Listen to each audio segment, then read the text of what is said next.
Hey everybody, this is Mark the Game Shark here with my annual Games I've Beaten video. And these are all the games I've beaten in 2021. So this past year I've beaten 43 games, which is a decent amount, I guess. Because I always like to switch it up. Sometimes I want to play a video game at night, or sometimes I want to watch a movie. Relax and watch a movie, depending on my mood I'm in. So yeah, I think I've beaten a decent amount. I have my work laptop. I have the list right in front of me here. I decided just to save the environment and just not print the list, so I'm just looking at it on an email I sent myself. So yeah, so without further ado, let's get into it. Actually, before we get into it, I've been actually watching a bunch of other YouTubers' videos of their games they've beaten, and it got me thinking. Like, I should really update like how I do things. Like, I know I was watching Chris and I was watching Linda, and they do more interesting stuff. Like, they actually have theirs dated to when they beat the game. Like me, I have mine in chronological order, but I don't have the day or the month I've beaten it. And they also do reviews, like a mini review as well. So which I usually do, like a mini review, like I tell you how I enjoyed the game or whatnot. But I think for this year, I think I'm going to start keeping track of when I beat the games, because it's kind of interesting. Because I figure, oh well, in say March, I've beaten like 15 games, because I don't know.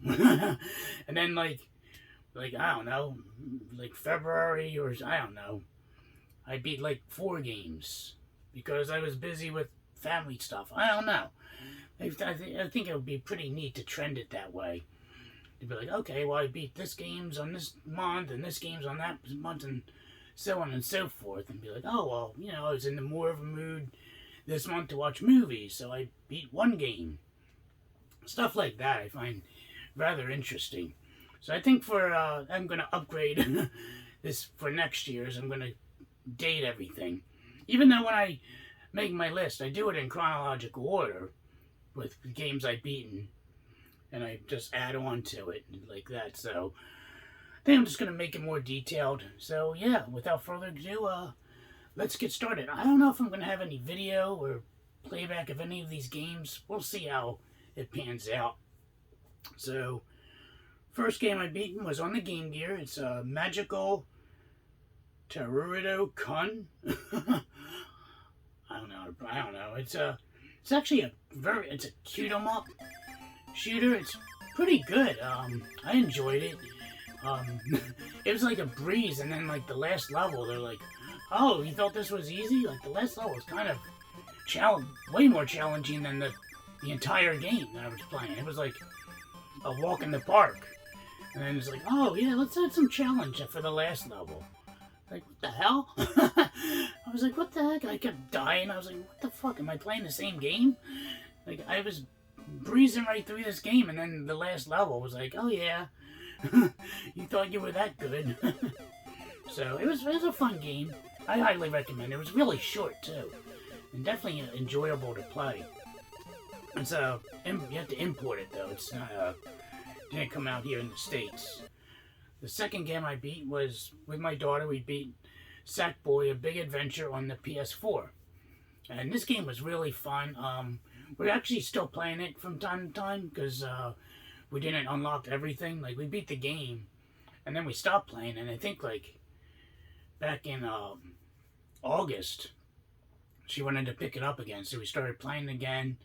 We got more of the Dreamer Orbs or whatever other collectibles we need to access other levels that we apparently didn't even play because they were locked. So I was like, oh wow, I thought we did all this. I was unaware that there's more to the game. So we still haven't beat it 100%. I think we just play it randomly. Third game was on the NES, was the original Legend of Zelda. So my buddy Jay and I, we play video games every Tuesday nights, and he wanted to go through all of the Legend of Zelda games, which right now we're taking a break from. Like, we finished Ocarina of Time, and we're like, you know what? We're all Zelda'd out for now. Like, let's take a break. Let's do something else. But yeah, we beat the original Legend of Zelda. I think the last time I beat that was, oh God, must have been like 7 years ago, maybe. I beat it, but yeah, man, it's good. It's always a classic. And then number 4 is Uncharted: The Lost Legacy on PS4. This one I started, and I just like couldn't get into it. I was like,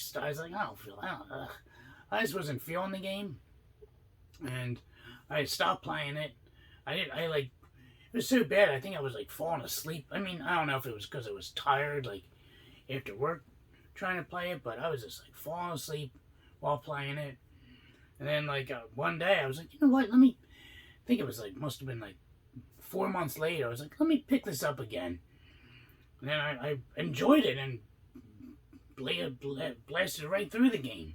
It was really enjoyable. It is a very slow burn, like in the intro, like, come on, what's going on here? You're like, what the hell? But it's enjoyable.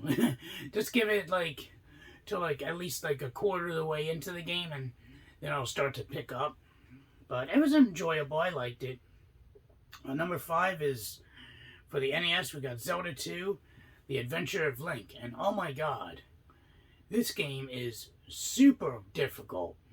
Like, I don't know if it's because we were playing on emulation, and we had to use like save states a lot of the times. Like, I don't know how we would beat it on regular hardware, like back in the day. Like, that's like impossible. I feel it's just ridiculous. Some of those enemies are just like, you hit them and you lose like 3/4 of your health, and they just keep blocking your attacks. It's just ridiculous. But we ended up getting through it. It's such a pain in the dick. That was probably my least liked Zelda game. I think a lot of people are in the same boat. Like, yeah, like, fuck that game. But, you know, other people like it. I have no idea. I don't know why, but, you know, to each their own. So, coming out number 6, we got Bully on the Nintendo Wii.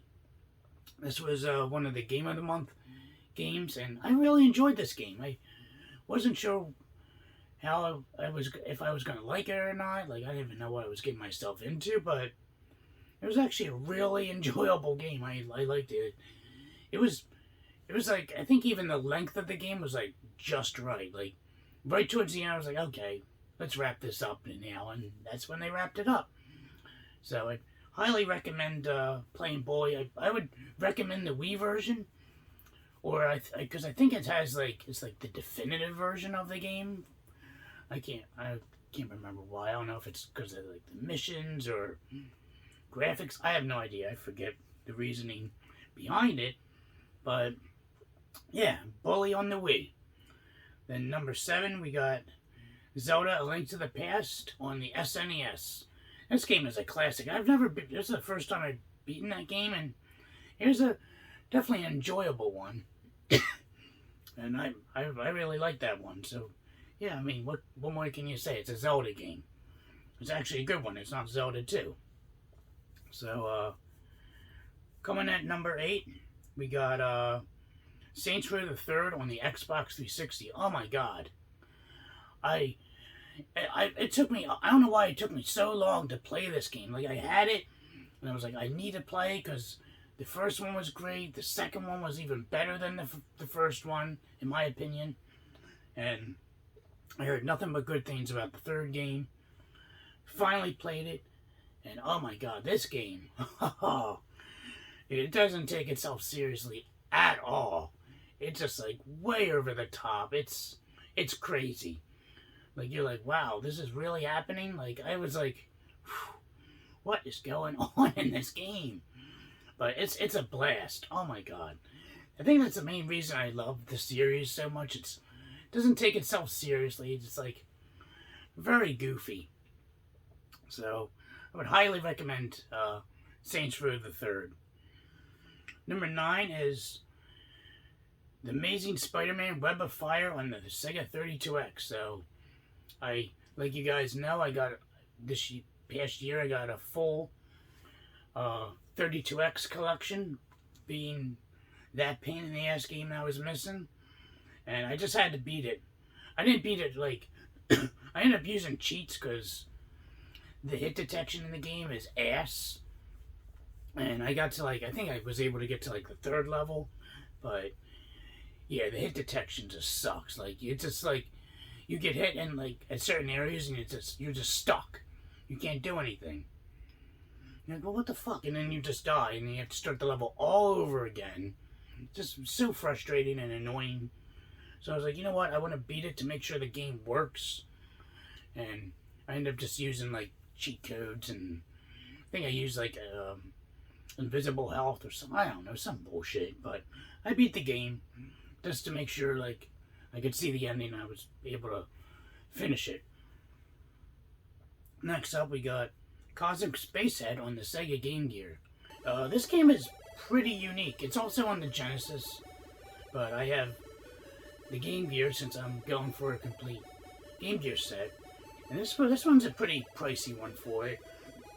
I got a heck of a deal on this game though. But it's pretty cool. It's like half point and click adventure and half like action platformer. It's really interesting. It's really fun. Yeah, I enjoyed the hell out of it. It's a very good game.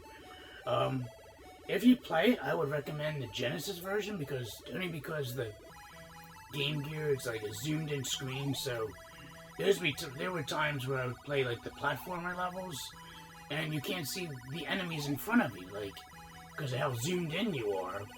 You have to like wait to see like if you can see an enemy like coming around.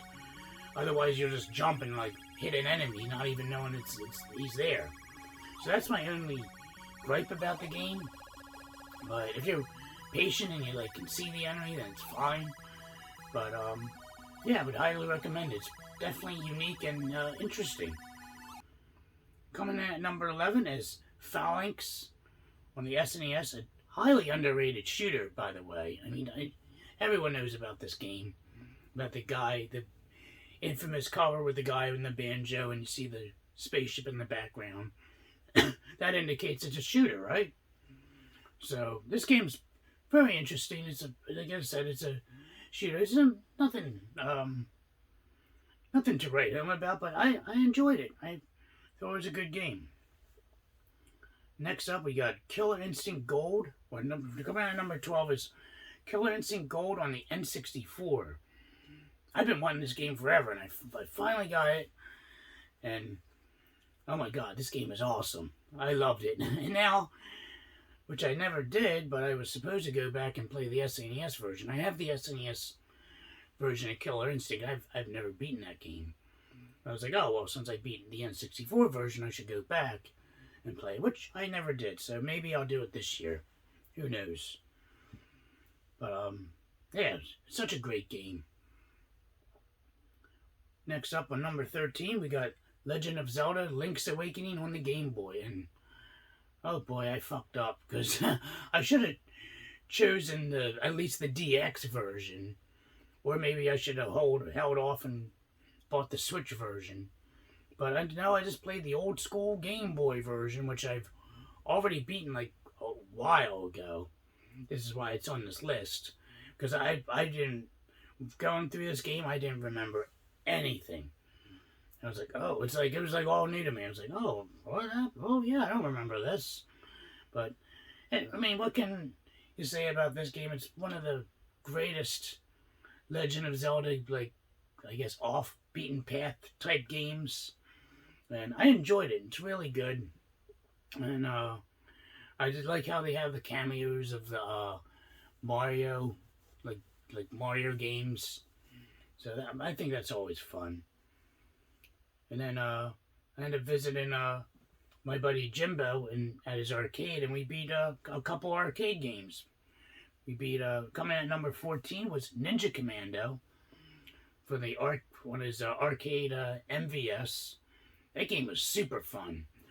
I would like to get it for the Neo Geo CD at some point, but the price is just through the roof for that game. And coming at number 15 is Prehistoric Isle 2 on the MVS. Unfortunately, I don't think this one, when I looked, it's not on the Neo Geo CD.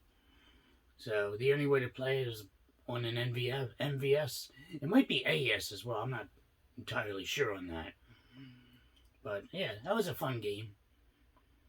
Coming in at 16 is Ion Fury on the Nintendo Switch.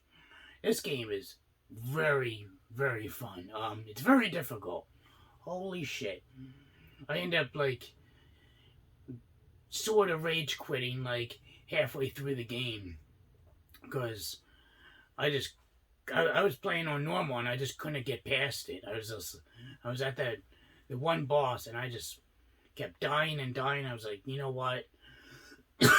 I'm just going to dumb down the difficulty, and I thought I had to play the whole game over, but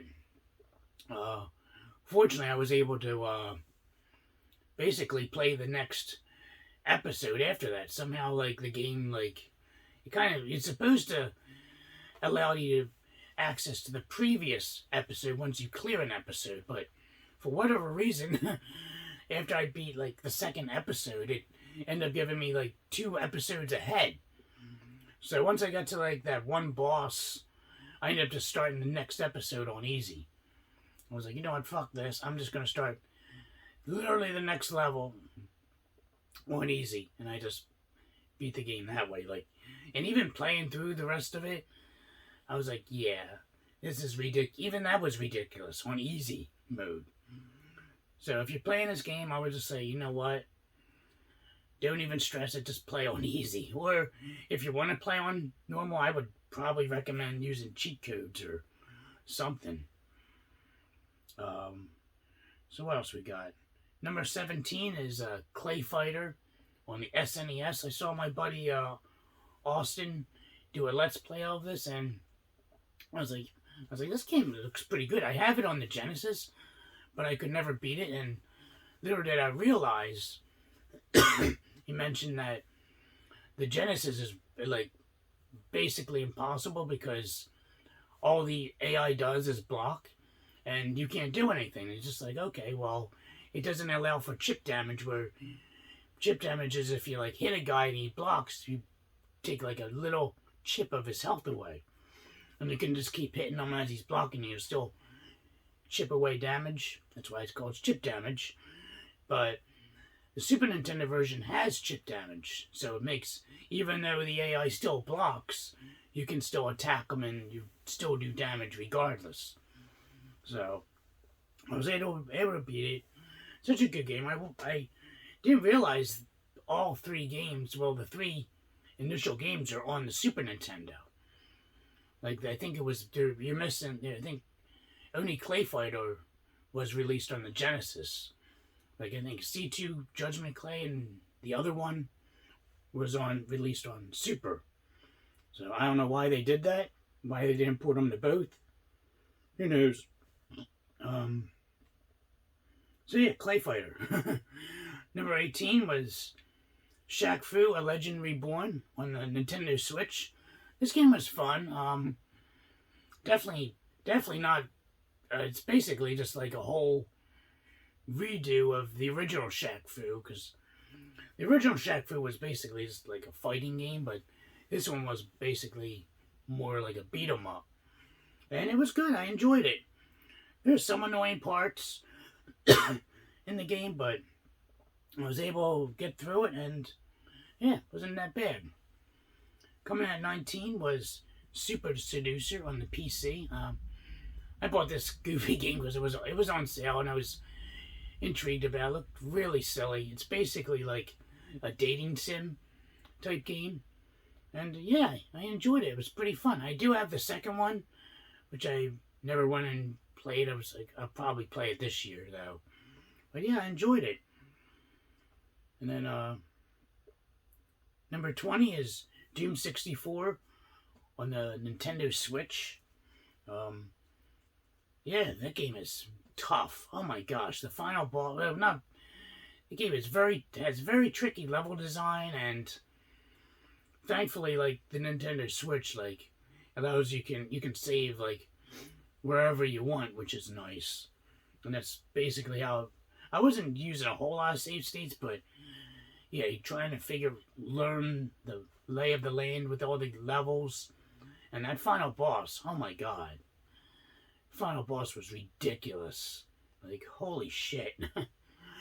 Yeah, like, if you didn't have save states, like, it would be, like, ridiculous to beat the game. But, yeah, thanks to save states, I was able to beat this one. Coming out 21, this was a game of the month. It was The Messenger. And I played it on PC. And this game was really good. I would highly recommend it. It's a little long. But, yeah, it's pretty good. It's like one of those crazy, like, platformers where you have to have, like, precise jumping. But it's not too bad.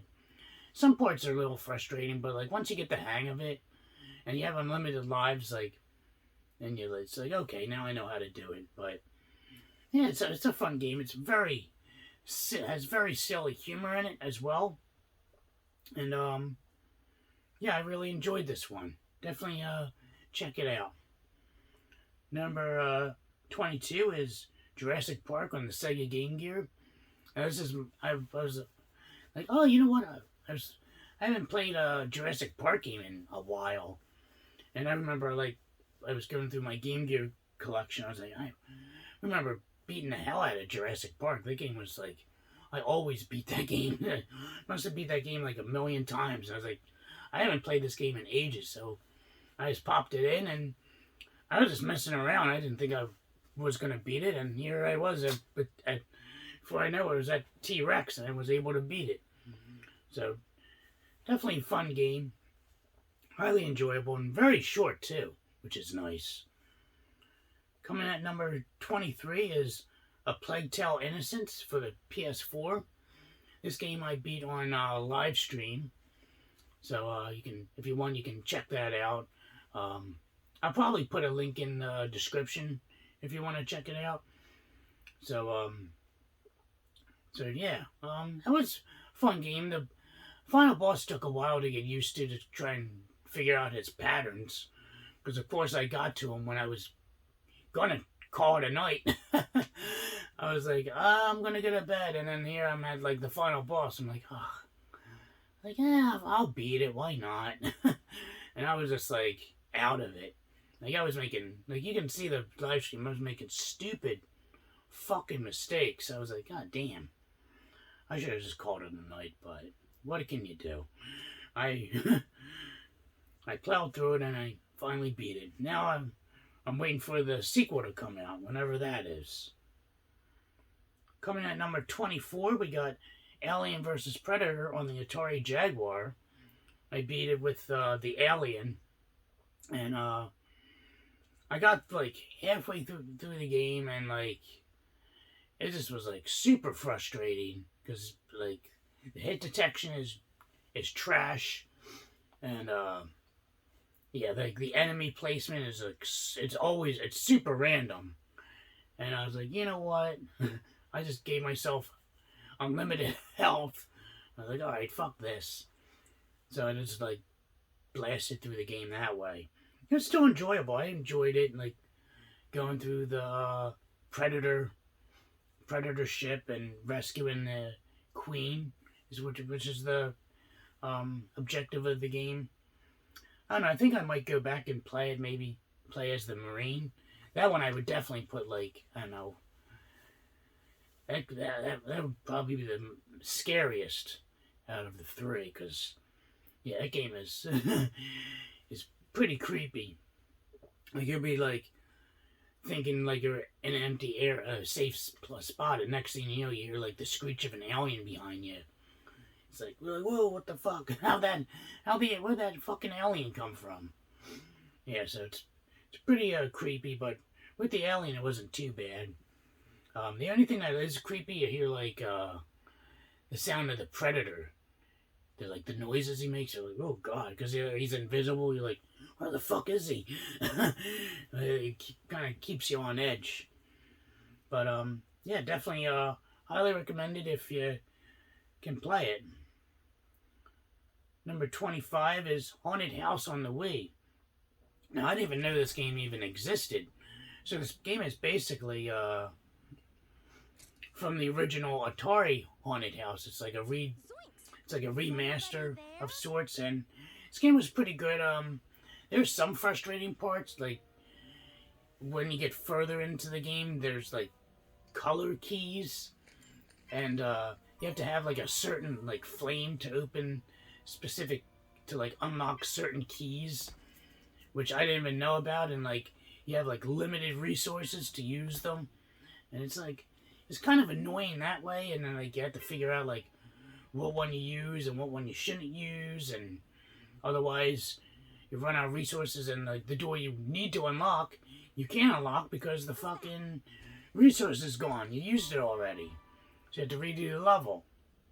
So that only happened like twice while playing it, but it was, once you get the hang of it, it's not too bad. But I was like, really? What kind of shithole mechanic were they thinking? Fucking morons. But it was a cute game, I thought. But other than that mechanic, that's like the only gripes I have about the game. Coming at number 26, we got Resident Evil: The Umbrella Chronicles on the Wii. Thing I hate about this game is like the difficulty. Like I hate how like they make these like these shooter games like assuming you're gonna have two players, when I'm like, no, it's only fucking me playing, and like it's shit's annoying that way. Like you're like, oh, I'm like playing this game, I'm like shooting the hell out of these fucking zombies and whatever the fuck is coming at me, and I'm like, Christ, like it would be a lot easier if I had like a second player to play with, make the game a lot easier. But the game was a pain in the ass. I hate that shit. It's a good game if you have two players to play it. But single player, yeah, that game can go suck a dick. Coming out number 27 is Cruising USA on the N64. Such a classic game. Oh my gosh. I end up going on a cruising binge because the new cruising game came out on the Switch, so I did pick the game up, but at the time I didn't have it. So I was like, let me play through the classic games again. So I ended up beating the old school Cruising USA. And then coming at number 28 is Cruising Exotica on the N64, which was a huge improvement over the original. And I love that game. That was so much fun. Oh my gosh. It was so good. It was pretty long, but once you like unlocked like all the cars and everything and replayed the levels and learned the track layout, it's pretty enjoyable. Coming in at number 29, we got Legend of Zelda: Ocarina of Time for the N64. It's the first time I beat that game. I know, right? Like, holy shit, that's a classic. How have I not beaten this classic game? But yeah, my buddy Jay and I beat it. It took us a while to beat it, just because of scheduling and his work schedule, my work schedule, and holidays and whatnot. But we finally beat it, and it was definitely enjoyable. We'd like to see if they can remaster that. I think that would be good, because N64, even though I was using retro fighters, it can be clunky at times, the controller. And I don't know why everyone's like thought the water temple is like the worst. But like usually you hear everyone say, "Oh, the water temple, oh, the water temple." Out of all the temples we played, that was the easiest. Like, I think the Shadow Temple was a pain in the fucking ass. And the Fire Temple. Those two can both rot in fucking hell. Fuck those temples, motherfuck. Anyway. Coming at number 30, we got Dark Pictures Little Hope on the PS4. And that game I beaten on stream as well. I think it was think I beat it in 2 nights? Or did I beat it in 1? Fuck. I can't remember. Either way, I'll probably have a link in the description. You can check out that live stream as well, if I remember to do so. But yeah, that game was so much fun. I personally enjoyed it more than Man of Medan, which I still got to go back and replay because I forget what the heck happens in Man of Medan. But yeah, and I heard now I got to end up picking up House of Ashes still. So I'll probably play that this coming October. So look forward to that. Coming out at 31, we got Desert Demolition starring Wall-E, Coyote, and Roadrunner on the Sega Genesis. Ooh, man, that's a mouthful. This game is goofy. My friend Jay and I were playing it, and we just wanted to find some like quick games we can play, and that was one of them. It was an interesting game. It's kind of silly, but yeah, it was enjoyable. 32 was the Flintstones on the Sega Genesis. This game was okay. Then number 33, we got Ren and Stimpy Show, Stimpy's Invention on the Sega Genesis. It was an okay game, kind of short. Coming out in 34, we got Fighting Vipers on the Sega Saturn. This game is such a good fighter. I don't think anyone talks about it. I'm probably the only YouTuber that talks about this fucking game right here in this video. My cousins had this game and we played the hell out of it back in the day. And it still holds up. I enjoyed playing through it. It's such a good game. Coming at number 35 is Mortal Kombat on the Sega Genesis. What can you say about Mortal Kombat? It's a fucking classic, for Christ's sake. Coming at 36, we got Little Nightmares 2 on the PS4. I've also beaten that game on a live stream. I'll probably link, like I said, I'll probably leave the link in the fucking description. If not, mention it, I'll add it. I don't know. I don't know what you want from my life. Or search for it yourself. Coming at number 37 is Doki Literature Club Plus on the Nintendo Switch.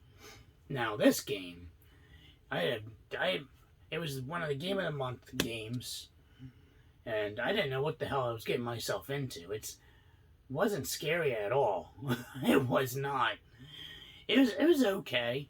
I thought it was definitely an interesting game. But yeah, people are like, oh, it's so scary. It's like, no. I'm like, there's like so much stuff they could have done with it that could have made it a lot scarier. I know, I watched a gazillion horror movies, so I should know what is scary and what's not. But I mean, it was still enjoyable. I might go through it again to try and like change the outcomes, because I think there's a bunch of different endings in the game. So yeah, it was kind of weird. When I was playing, I got stuck in a loop, which I was like, what the fuck is going on? Like towards the end of the game, I'm not gonna spoil it, but I basically got stuck in a loop, and to be honest, I forgot how I got out of it. I don't know what the fuck I did, but yeah, I was like, is this game gonna do anything? Like, what the hell is going on right now? But it's interesting. I don't even give a shit about those warnings. Like, oh, if you have depression, you shouldn't play it.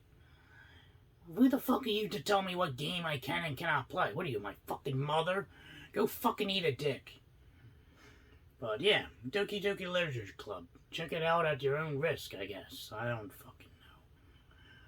Coming at 38 is Tmnt Tournament Fighters on the NES. Yeah, this game's a fucking bitch. It was such a pain in the ass, but I ended up getting through it. You have to know they're like, it seems like with the AI, there's certain moves you can do. They'll like make the fight so much easier. So you have to like figure out like what moves you can and can't do on the enemies to kind of make the match a lot easier. It seems like a whole lot of trial and error. Coming at 39 is Gears of War 4 on the Xbox One. This game was a decent game. I enjoyed it. Now I look forward to playing Gears of War 5 this year, hopefully. We'll see. Coming up number 40, we got Home Alone on the Sega Genesis. So, me and my friend Jay, we ended up playing this one as well. And since it was like, well, it was last month we played it, we're like, you know what, let's play a Christmas game. We never ever played like, you know, like a themed, like a holiday type game. So we ended up blasting through Home Alone, which is always a fun time. And coming out 41, I had no idea I was going to actually beat this game. It's Dangerous Seed on the Sega Genesis. It's a fun shooter. I was actually just fucking around, just playing it one day, and next thing I know, I beat it. So there's nothing to write home about, but it's enjoyable. I think it's pretty short as well. Coming at 42 is Late Shift on the Nintendo Switch, which I gotta go back and play. There's like a bunch of different endings, and I didn't get the best ending, unfortunately. I accidentally got shot and died, and there goes the credits. But yeah, this game is pretty cool. It's like you're watching a movie, and you like have to make decisions on the fly. Oh, excuse me. And yeah, I would highly recommend it. Coming at 43, final game is Night Slashers, Johnny's Turbo Arcade for the Nintendo Switch. Apparently these are like a series of arcade games that they released on the Nintendo Switch, and they call it Johnny Turbo's Arcade. And Night Slashers was one of the games. Pretty interesting beat 'em up. You're just beating up a bunch of like ghouls. It's really fun. I enjoyed it. And yeah.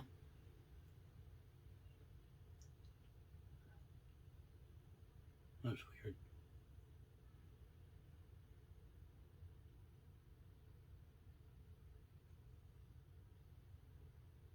What the hell is that noise? I don't know. I don't feel like checking it out either. What the hell?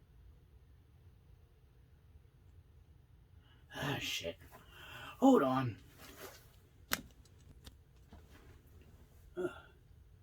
Sorry about that, guys. I'm back. Yeah, apparently my daughter's laptop's fucking possessed, and it started playing one of her fucking movies she was watching. It shut too, so I don't know how it unslept itself and started playing the fucking video. Stupid fuck. Oh my gosh. What can you do? Alright, now it's everyone's favorite section, Rage Quit. So, this past year I've Rage Quit 3 games. So I'll talk about them briefly. First one up is Castlevania Lords of Shadow on the PS3. This game is fucking stupid. I don't know. I just couldn't get into it. I know a lot of people really like the game. A lot of people say I think the second one's better than the first one, but yeah, I don't know. I just kept getting my ass handed to me, and I just couldn't deal with it anymore. I was like, fuck this game. And like I even did the multiple paths that you do, and I still died. It was like, fuck this. I don't have time to deal with this bullshit. So yeah, number 1 is Castlevania Lords of Shadow. Coming number 2 was South Park on the N64. Yeah, fuck that game. Oh my god, it has Turok controls, which suck dick to begin with. And yeah, just like horrible. Like, they don't give you enough resources to finish the fucking task to beat the enemies down, and it's fucking stupid. And some of their stupid levels where you have to kill all these guys, like kill all these enemies, and like then they just go through you and they fucking destroy the the town. You're like, fuck you. Go fuck your mother. You're like, no. It's stupid. But I did want to actually beat it. I was like, you know what, let me use like unlimited ammo code or something. And unfortunately for that to work, I had to start the game all over again from the beginning for that to work. I couldn't load up my save after I entered the code, which is fucking stupid. So I was like, you know what? Go fuck yourself. Fuck that game. And lastly, we got Cruising on the Wii. And this motherfucker of a game has the most annoying rubber banding in any fucking racing game. It's so fucking annoying. Like, I got to the, I was close too. I think I was on like either third or I think it was the third, no, the second and last level I got to. And I upgraded. I got all the cars unlocked. And I'm using the fastest car. It's fully upgraded. And like there's still racers like keeping right by me. Like what? What the fuck? And then I'll use like a dumbed down, like one of the first cars available, and I'll still get the same fucking place. Like what the fuck? Like, so I use the most souped up fastest car you can get in the game, and I get in 4th place. But then I use like the first car that you have available that's souped up too, and I'll still get 4th place. So that doesn't make any fucking sense. Like, if I have the most souped up car, those motherfuckers should be like eat my fucking dust. Like, what the fuck? Stupid. Fucking stupid. Fuck that game. That game can cruise, I don't know, into the fucking ocean. Go fuck your mother. That's ridiculous. Fuck that game. Oh. And it was enjoyable, but that, if it wasn't for that rubber banding, my gosh. Whew. Fuck that. Yeah, actually, it might have been the third to last level. I don't fucking know. Who cares? All you need to know is the rubber banding in the game sucks ass. And it's fucking stupid. Makes absolutely no sense. I don't know. I'm here to tell you it's bullshit. So there you have it. My games I've completed this year. So I'll in post edit I'll figure out like what videos of like the games I'll put like some gameplay footage. I don't know how I'm gonna do it. I'll figure it out. Who knows? Maybe I won't. I'll be a lazy fuck and be like, fuck that. If you want to watch a video, go watch. Oh, excuse me. Watch another YouTube video. I don't know.